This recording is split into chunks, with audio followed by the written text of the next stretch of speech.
to have these two National Assembly Select Committee and Standing Committee, to have a policy dialogue with National Assembly members and also with media stakeholders, GPU being one of them, but also Media Council and other media stakeholders, to basically have a discussion, a policy discussion, but also an opportunity for GPU and media stakeholders to lobby with National Assembly members on some of the restrictive media laws that are in our constitution that the GPU really want to repeal.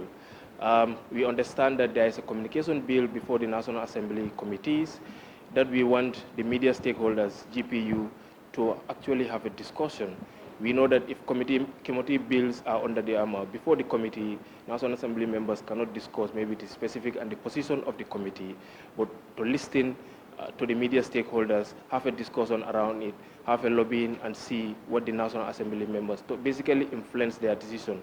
But not only influence their decision, is to bring them, put them into perspective, the realities of the media landscape, so that when they are contemplating or when they are debating on this media communication bill, they can put those, those perspectives into the discussion.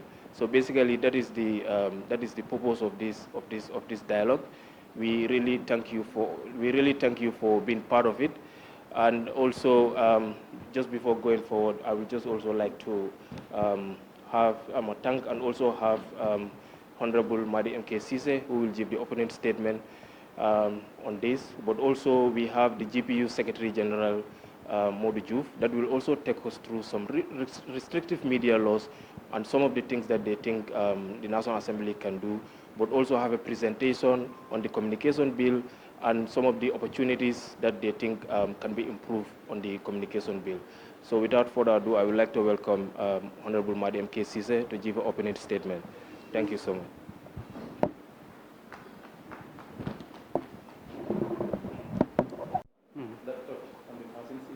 Yes. That the life you have built from childhood yes. to age of 50, yes. you can publish something about it and that destroy your entire life.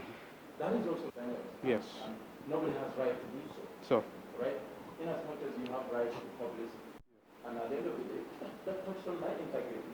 And I can lose everything, and integrity is everything in life. So what is your suggestion with respect to that? Yes, I agree totally. Journalists are not allowed to willfully damage a person's reputation. No journalists have that right. So what do you consider? And our willfully, yes. Deliberately. Well, that is very technical. Deliberate? No. Who interprets that is not willful and Will not be. Yeah. So journalists should not, as per our code of conduct, you cannot deliberately, whether or not you have a personal issue with the person or whatsoever, you cannot deliberately use your medium, this platform, to tarnish someone's reputation. No, that is not acceptable. Yeah, that's definitely not acceptable. Of course, the publication could be damaging to her and her reputation. We can discuss that. It's in court, but we can discuss that within these confines of this session. But while this story was being worked on and they reach out to you, you said you refused to speak. They bring out all the allegations before you refused to speak, and you said, when you publish, I take you to court. You had an opportunity to clear, but you didn't, and you wait for them to publish, you take them to court. No, I didn't want to cite for the case of Honorable Minister. Yes.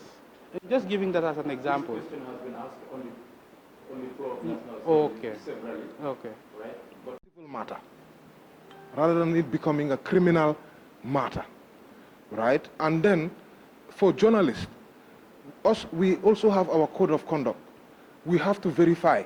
And when you come, if the matter comes to court, all right, and it's a civil matter, the judge, the magistrate or whoever, they will look, what efforts have you made to verify your claim or to verify what you are purporting in your publication. And if they see that you are not following the procedures and you are missing steps, you don't reach out, for example, to the person in question, which is right to fair, hearing. You are accused. I have to call honorable and find out from him. Let him speak so that it's not one-sided, it's balanced. So now the magistrate or the judge or whoever, they will also do their ruling. But what I think one of the things that we don't want is for it to be a criminal issue. That let it be a civil matter, you go to court if need be. And obviously there are degrees in seriousness of what a journalist, or I don't want to only say journalist because this can be for anybody. You can be another public, for example, National Assembly member. You publish something which somebody finds is libelous. And those same laws can be used against you because you published it on your social media or wherever. So now I think those are the things that will be for everybody as well. So yeah, rather than... We need to understand. For me, personally, that is why I feel agitated with any news about me. You see, when an ordinary citizen does something and a public citizen does the same thing, the public officers' own become newsworthy. Like, for instance, people are going to the supermarket every day. But today, if President Barrow goes to the supermarket, it becomes a news. Do you understand? So we have to understand that if an ordinary citizen can park his or a car behind a lodge, but if a public officer does that, it becomes a news.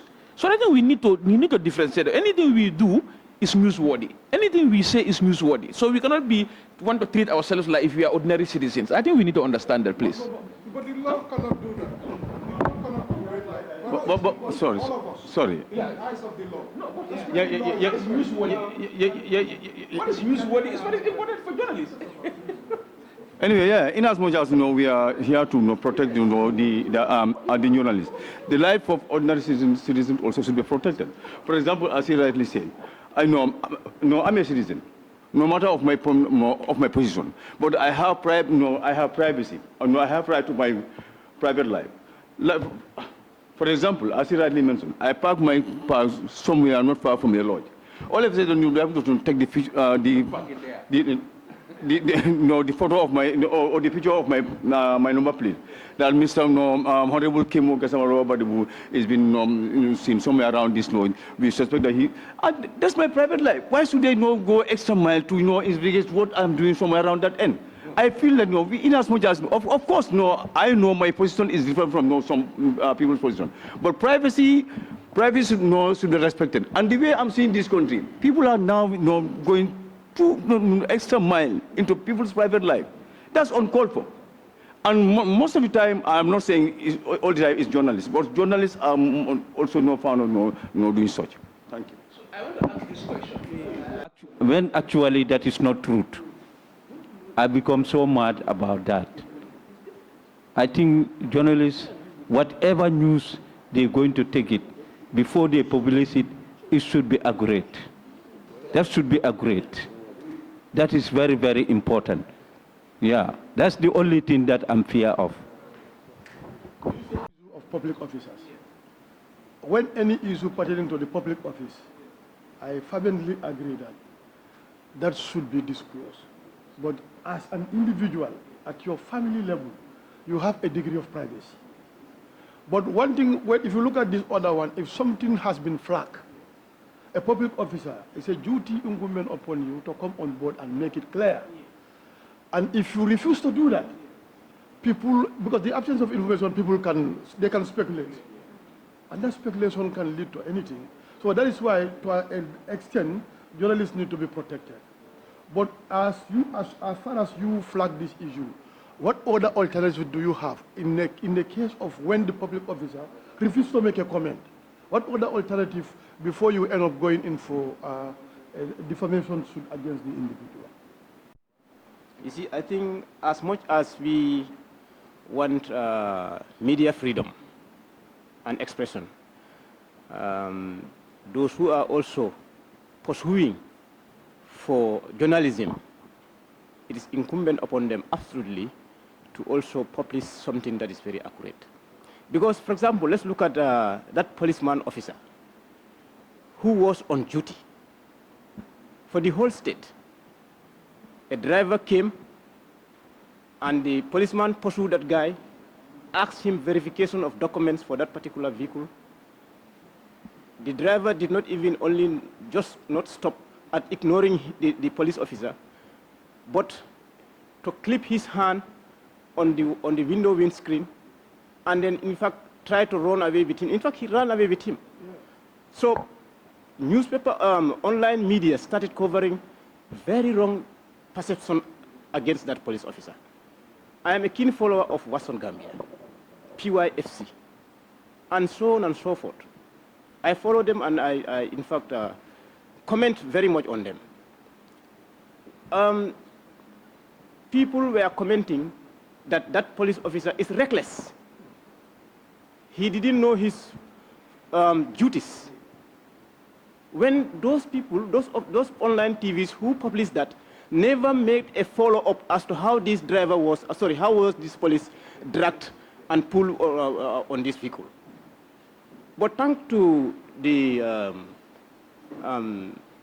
guy, that police officer who was the chief of traffic, who came up to explain what has transpired. I think that was the duty of that online TV who published that, to make a follow-up and find the conclusion, why has this driver, this police officer, been dragged on this vehicle? All human being, but because of our status, gave us some differences in terms of our responsibilities and our duties. But at the end of the day, we are all human beings and we all have right to privacy. So the thing is now, I want to know, who is a journalist? Who is a journalist? Because right now, even myself, I have my own platform where I showcase my things. But now I've seen individuals, they belong to political parties, and they call themselves journalists, and they are working in media houses. So I just want to know, how do you control this industry, so that at least you can have neutral people who can safeguard your industry, please? Thank you. Assalamu alaikum. Good morning, and I'm sorry for coming late. My perspective on this particular issue is, yes, public officers are not ordinary citizens. I think this is very important. We all need to know that we are not ordinary citizens. Therefore, we should be responsible wherever we are going. We should know that there could be an implication. Okay, but for the journalists also, we should also be responsible and know that whatever I am publishing, it should be something factual. And before you verify a story being factual, you need to make an effort to go out there, investigate, and know exactly what is happening. So if a public officer failed to know this place is not a place where I should go, then that public officer is reckless. Therefore, if a journalist also failed to verify his or her story, to have an authentic story, that journalist also is not a good journalist. So therefore, I think it's both on us as public officers and also on the journalists. We all have a responsibility and duty before whatever we are doing, because we are public officers, but we are citizens, and also we are human beings, as stated by the previous speakers. Even we may have our compounds around a lodge. We may have our compounds around a lodge, but when a story is developed, about you, concerning where you parked your vehicle or whatsoever story it is, I think it is your responsibility as a public officer to come up and put the record straight. If you fail that also, it's another recklessness. So I think this is my stand. And also, I'm not in line with what you are saying that it should not be criminalized. I think I think there is something that should deter the journalists also from publishing wrong stories. Thank you. Yeah. Media is power. information is sensitive, and information can destroy you in totality throughout your life. And anything that can destroy someone's reputation, because the only thing that we are left with is our reputation, is our dignity, is who the people perceive us to be. That is the only thing that we are left with. I also do publication. I do so many things on social media as well, which is sensitive, and I know how powerful social media is. And I did advise National Assembly members for them to have their social media account. Because sometimes, I can tell you,